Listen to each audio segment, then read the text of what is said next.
This is a presentation of OneLogin Training. Welcome to Implementing SmartFactor Authentication, Part 3.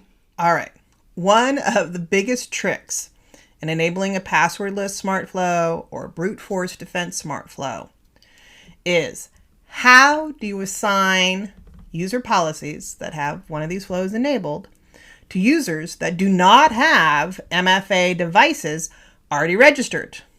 The users need the MFA device to log in, and they need to log in order to register an MFA device on their own.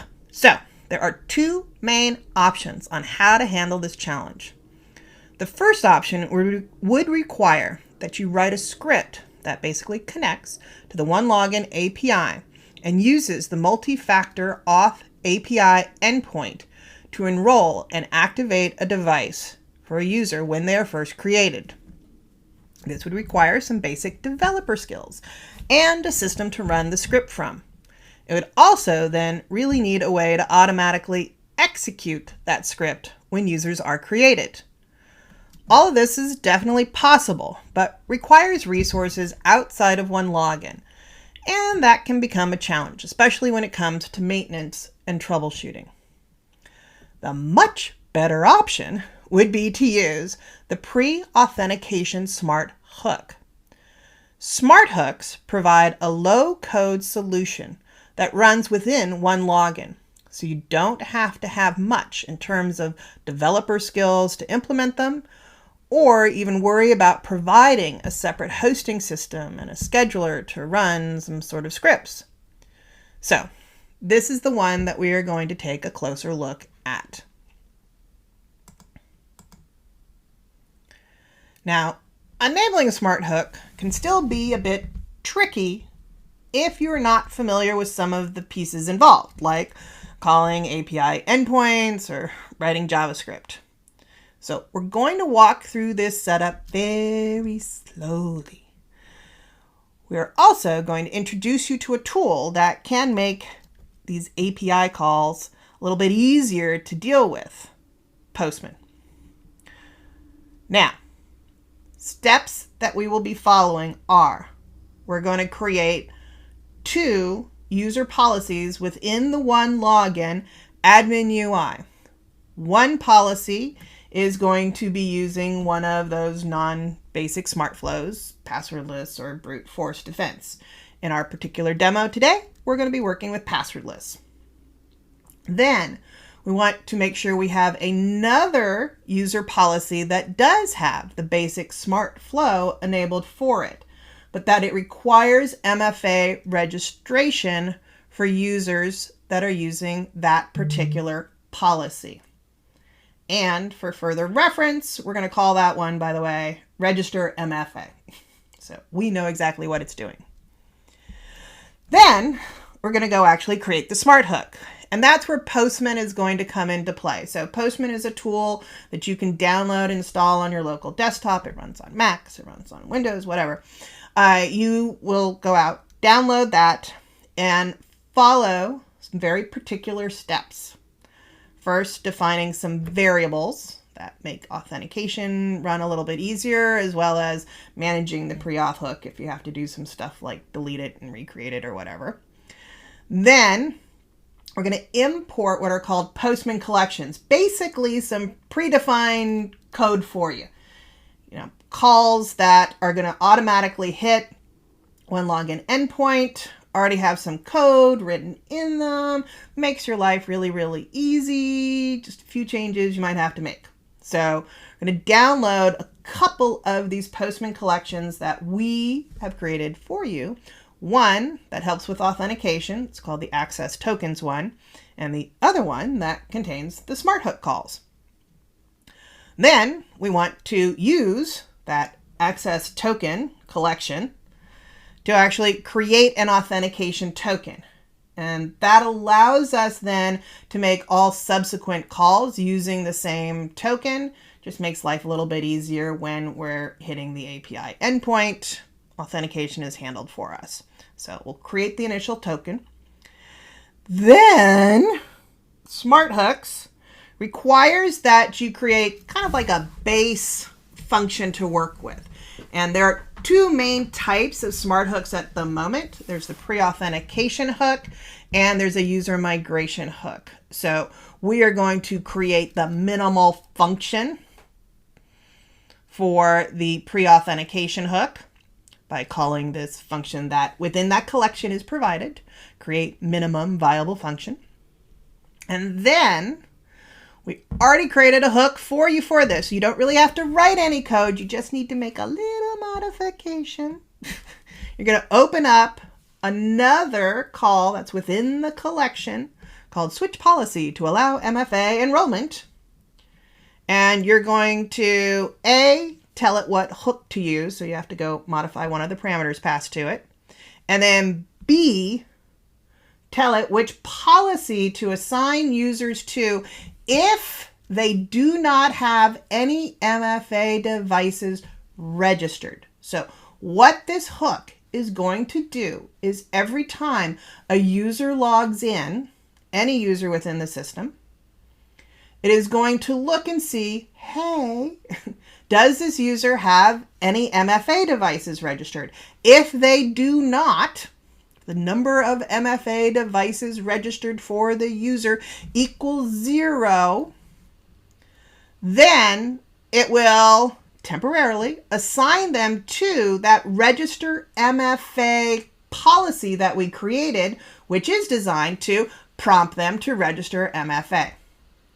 Once they register, next time they log in, they will get whatever policy was originally assigned to them. In this case, the passwordless policy, so they'll be able to log in without using the passwordless now that they have MFA registered. All right, so somewhat of a complicated process. I know you're probably a little overwhelmed. So again, we're going to break this down into each of its individual chunks.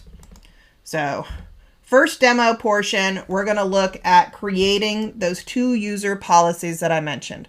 One that for demo purposes is going to be enabled for passwordless, and the other is going to be that register MFA one that we're using only when users do not have an MFA device enrolled. So first demo, creating the required policy. All right, so now, again, we're going to begin that process for setting this up how we might actually have to do it in production, which means if user doesn't have MFA, make sure they register MFA before something like a passwordless flow is applied to them.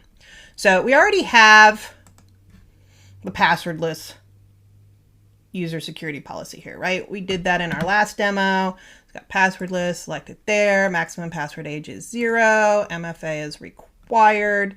Cannot register during login. And this is applying to all my users. So we already have this at work. Now, what we need to do is go create the policy that's going to force our users to register MFA when they don't have MFA. So we're going to use the standard flow for this guy, and we're going to call it register MFA, which makes our life somewhat simple. And we're going to go down to the MFA tab. Once again, require OTP and OneLogin protect. This time, let the users register during login and make sure it applies to all users that this particular policy ends up getting applied to. So I'm going to click Save. So now I have the two required policies that I need for this to work. My passwordless one, which I already have, and the new one that I've created, register MFA. Next chunk, we're going to define those environmental variables. And this is where we're going to enter the world of Postman.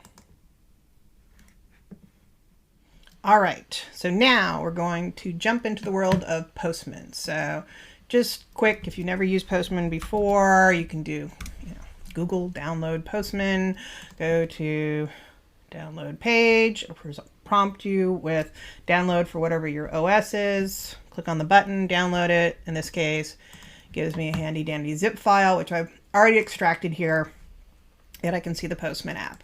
If I launch Postman, I'm on a Mac, so it's going to kindly ask me, hey, do you want to move it to the application folder? Sure, why not? and it's going to launch. So once it launches, you can create your own account. I already happen to have an account, so I'm going to log in with it. So get this guy up here. Can work locally, right? But we'll sign in, so I go in from different machines. My artifacts are still there. So I'm gonna log in with my OneLogin account. Voila, I'm here. All right, so I'm gonna create something new. So create new works for me. Great place to start. And in fact, as I said, what we are doing in this first portion of the Postman world is creating an environment with some variables. So these variables have to have very specific names because we're going to be working with what are called collections, basically some predefined stuff that helps us make calls to the OneLogin API endpoints. And it's looking for variables with particular names. So first is going to be the API domain, which if you're in the US is apius.onelogin.com. If you're in the EU shard, guess what? It's apieu.onelogin.com. Then we want client underscore ID. Again, dashes versus underscore, very important. We're going to grab that value from the UI in just a second. So leave that there for now. I'm going to type in client underscore secret here. Also going to grab that from the OneLogin admin UI in just a second. And then we want this access token.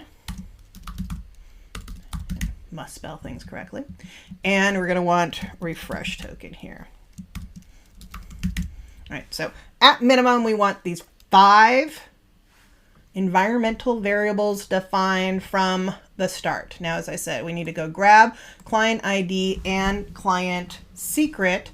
So we're going to go back into the OneLogin admin UI, and underneath developers here, you see API credentials. So I already have the API credentials that I need. I've created them already. So I can grab client ID and client secret from here. If I were creating this from scratch, I would just say new credential, give it some sort of brilliant name. I'm going to want manage all permissions and click save. So that's how I created these existing credentials. It's like a cooking class. Look, it's already done for me. And I'm going to click client ID from here, and I'm going to paste that. That did not copy it. That is an IP address. How rude. Copy. Let's see if that wanted to be kinder to me. Still an IP address. Oh, copying and pasting, sometimes you are fun. Let's try it this way. There we go. That should have grabbed a little bugger. All right, and now we're going to grab the client secret.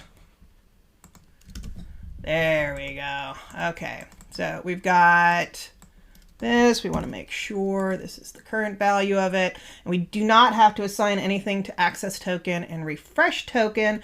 Those will be populated when we go and actually create a token in our next demonstration. So what we have accomplished right now is obviously launching the Postman interface and creating this environment that will give it a friendly name, and we can call it, OneLogin API, because we're going to be able to use this multiple times. So let's just save it there, and in fact choose it from this drop down so we know it's available. It will be sort of that default environment when we start making some of these calls. So we're all set with our environmental variables. Now we need to download and import the Postman collections that have all the little bits of code basically that we want to run in them into Postman so we can start working with them. Now we want to import some Postman collections that we at OneLogin have created for you to make your life a bit easier. Basically some predefined code to work with. So as you can see, I actually already have a few over here on the left-hand side, but I'm going to walk through the process for downloading and importing them just so that you know, obviously, what to go through. So idea would be, first off, I want the Postman collection that will help me generate that access token. This is useful for all calls to the OneLogin API. So if I go to OneLogin's developer site, underneath my API docs here, I can see OAuth 2 tokens. So if I go there, over on the right-hand side, I see Postman collection. Jumps me down to basically the bottom of the article where it says download the OAuth 2 token API version 2.0. So all I have to do is click on that guy and download it. Easy peasy. Okay. Other step that I will want, because we're going to be working with smart hooks, is to get the Postman collection for smart hooks. So same idea. Let's go to overview for smart hooks. We see Postman collection there. We click on it and we download. Okay. So I'm downloading 2 Postman collections. Now I need to bring them over into Postman itself. So I'm going to go back over into Postman and I can click import over here. Once I click import, I'm going to click upload files, and I actually have access token that I've already created. I'm going to import, replace the existing one. All right, so this is, it was there, but I've overwritten it. But anyway, here I have access tokens over on the left-hand side. We'll do the same thing for the Postman collection, which I should have in here. I just had it yesterday. Where is it? Oktoberfest. No, that's not it. Oh, come here, little Postman. Oh, I'm just totally skipped. There it is. Smart hooks. That's what I was looking for. I skipped over it 3 times. And I'm going to click import, and I am going to replace it. Okay, so here now is my smart hooks. OneLogin API. Again, kind of like a cooking demonstration. It was already done. All right, so we've got the 2 collections that we need to work with. And our next step, of course, is going to be actually executing some stuff. But for now, we've got the basic environment set up within Postman to get us going. All right, we've got our collections. Now we're going to do the 2 steps, or these prerequisite steps, before we actually get to the meat of the matter and run the call to create the hook that will check for MFA devices or not. So first one, we'll look at creating that auth token, and then we'll run that minimal vial function call in order to basically create the base function for the pre-authentication hook. All right, now I need to go and create that auth token I have mentioned a few times so far, as well as create that sort of base pre-authentication function or hook that we'll be using. So first token, start with generate token. So remember, we've got these variables defined: API domain, client ID, client secret, and we've assigned them values. Let's go look at generate tokens. Look, there is API domain. It is looking for that variable, and username matches to client ID. And guess what's over here in password? Well, that's client secret. So that is why it's very important to create those variables ahead of time and to name them very specifically. Okay, we are not kind. We don't figure out, oh, that's really what you meant. So spelling counts. Underscores versus hyphens count. Pay close attention when creating the environmental variables. If we've created them correctly, all we should have to do at this point is click send, and it will generate my access token and refresh token. And look now over at that environment. Ha! Isn't that cool? Look, it automatically populated the tokens there. The access token and refresh token now have values assigned to them because I named them correctly. Very, very important. All right, now I can go play to my heart's content and execute things. So next step that we want to do here is this create minimum viable function. Just again, sort of a base pre-auth hook to work with. Doesn't do much at all, just kind of exists, and then we'll be filling it in or adding to it with our own hook. So I want to select this guy. Now, all I need to do again is execute this. Notice API domain is up there. Authorization, it's going to be using my access token. It's pulling from those environmental variables. So I click send, and it returns an ID value here. This ID value becomes very, very handy. And we are going to use it when we actually finally send in the hook that we want to check for MFA devices. And that's what we're going to be doing next. Finally, we want to go make a couple little changes to the switch policy to allow MFA enrollment call. That's part of, again, our smart hook collection there. And then we're just going to run it, and that's going to create our hook. Now, finally, drum roll, we are ready to modify the call that actually makes the hook. That is going to change our policy if we have no MFA devices registered. All right, so it is called switch policy to allow MFA enrollment. Over underneath pre-authentication hooks here. In this case, it happens to be the last one in the list. So we can look at the script that it's executing. Okay, it's basically taking the user's context, the context of this login event, and part of that context is information about the user. Part of the user information is going to be the number of MFA devices that that user has registered. What are we trying to do? Well, trying to see whether they have any registered or not. If they don't, so if number of MFA devices registered equals 0, then we want to change the policy that is going to be applied to them. And we're referencing the policy based upon its ID number. Which policy do we want to change it to? We want to change it to the register MFA policy.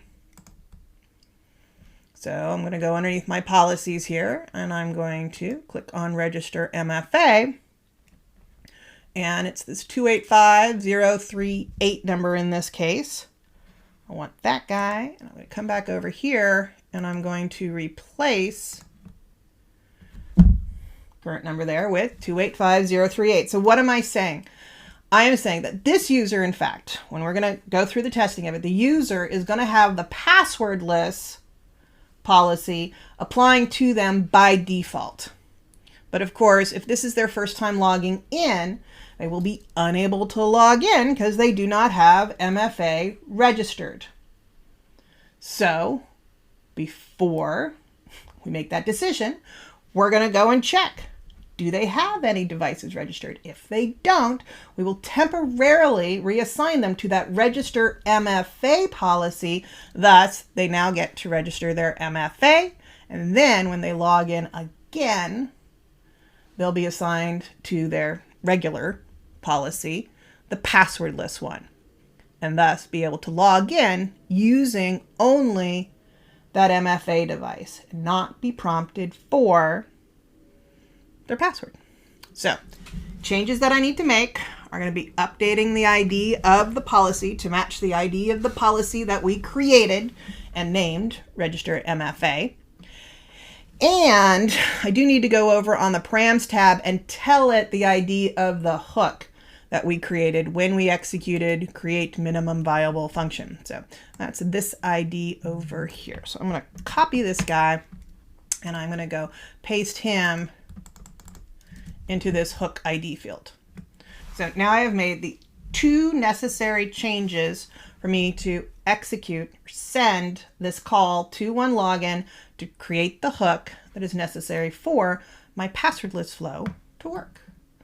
So I'm going to click save and I'm going to send. Woohoo! Got it. No errors. Got the response that I'm looking for down here. It's enabled. Disabled equals false. All right. So now we should be able to go and test it out. Now we just want to test. Woohoo! All right. So now we're going to test it out. And I do need to mention here, you need to be very careful. What I've done now is basically changed how all my users are going to log in. So if I have some users that I don't want to have to register MFA, they're going to be redirected to this new register MFA because it's checking. It's not being specific to those who have the passwordless policy applied to them. This now is applying to all my users. If they don't have MFA registered, they're going to be redirected to the flow that is called register MFA and be forced to register MFA. So be very careful with these hooks. In fact, my recommendation cannot be strong enough that you should have, just create a free developer account or a free trial account. Make sure Smart Hooks is enabled for it. It's available to everybody, but it does need to be enabled. And test these things out in that environment first before you roll it out to your production environment. Okay, I cannot stress this enough. Okay, so don't do this in your production environment without testing out the new functionality in a dev test, or even better, if you got a OneLogin sandbox or even enterprise sandbox, test it out in a non-production environment first. Okay, I've now made you all very scared. So we're testing it out. So we have, again, those two policies, passwordless and registered MFA. We've deployed the hook. We're going to first manually assign this policy to one of our users. We're going to play with a different user right now, Mr. Domain. And authentication and passwordless. Click Save User. All right, so if the hook applied, the hook is working, then when I log in as domain.demo.com here, then I will be prompted to register MFA. So when I first log in, because Mr. Domain does not have any MFA devices registered, nothing down here, okay, underneath multi-factor authentication. So again, if it's all working, I should be prompted to register MFA. The first time I log in, then I should be able to log in again and go through a passwordless flow where I'm not prompted for my password at all.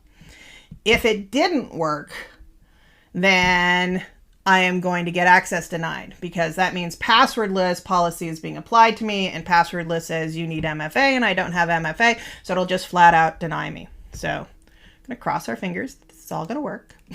And we're going to go log in as Domain. I crack myself up. Click on continue and type in the password. It's a good sign so far. And it's asking me to register my authentication. So bring up that.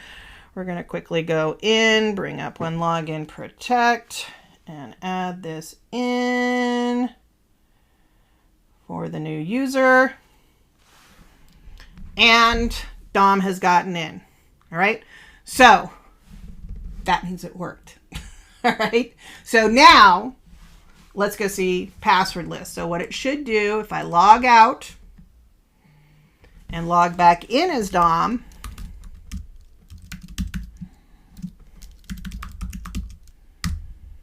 should not be prompted for a password. I should be prompted for my MFA, and voila, I am. I got my push notification, I accept, and I am in. Our hook has worked.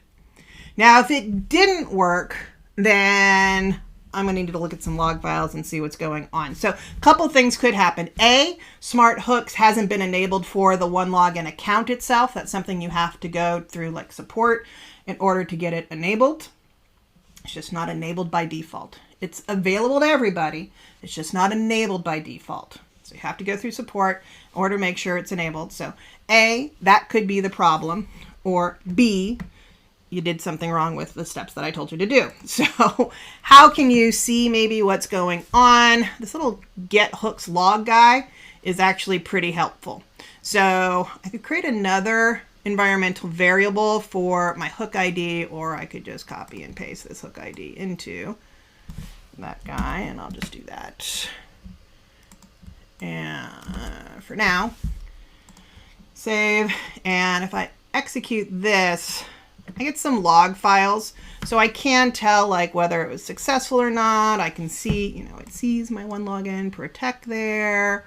You know, I can see what's been happening. If actually, by the way, I execute this get hook logs and I got nothing in return, it was empty, that's a good sign that SmartHooks actually isn't enabled for your account. So just FYI. Okay. But, you know, again, this guy here, he's going to give me some information, some of the context. I can see whether, you know, the policy ID was changed or not, when that login event occurred. Again, kind of helps me do some of the troubleshooting if it did not work. But in this case, it did. So now we have a user who, in this case, we manually assigned that policy to, and even more better, in real life, we would assign then the users that we want to use the passwordless flow. We would automatically assign them to the policy using groups and roles. We would create like a group. We could call it, you know, engineers here. So everybody who's an engineer, maybe we want this to apply to. And we're going to associate the engineers with passwordless there. And then we can go create a mapping. And so the mapping is basically an if-then statement. So we can look, say, at if their department field equals engineering, then assign them to that engineers group. That's to that passwordless policy. So that means then, oops, give it a name, of course, the engineer policy. That means that any new user that is created, if their department field equals engineering, then they will be assigned to that passwordless policy. Basically, they'll be assigned to the engineers group, which then in turn is assigned to that policy. Now, all my existing users are not currently changed. I have to make sure I run the mappings. In this case, I've changed this guy, so the mapping did run. So we can see the group policy is set to passwordless. So now, again, any user that's part of the engineering group, or in the engineering department in this case, automatically assigned to passwordless, and we know when they attempt to log in, if they don't already have MFA registered, they will be redirected to the register MFA policy. They will get to register, and from then on, that passwordless policy will apply to them.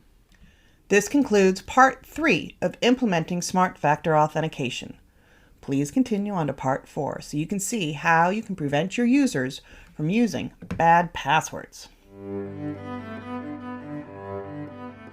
This is a presentation of OneLogin Training.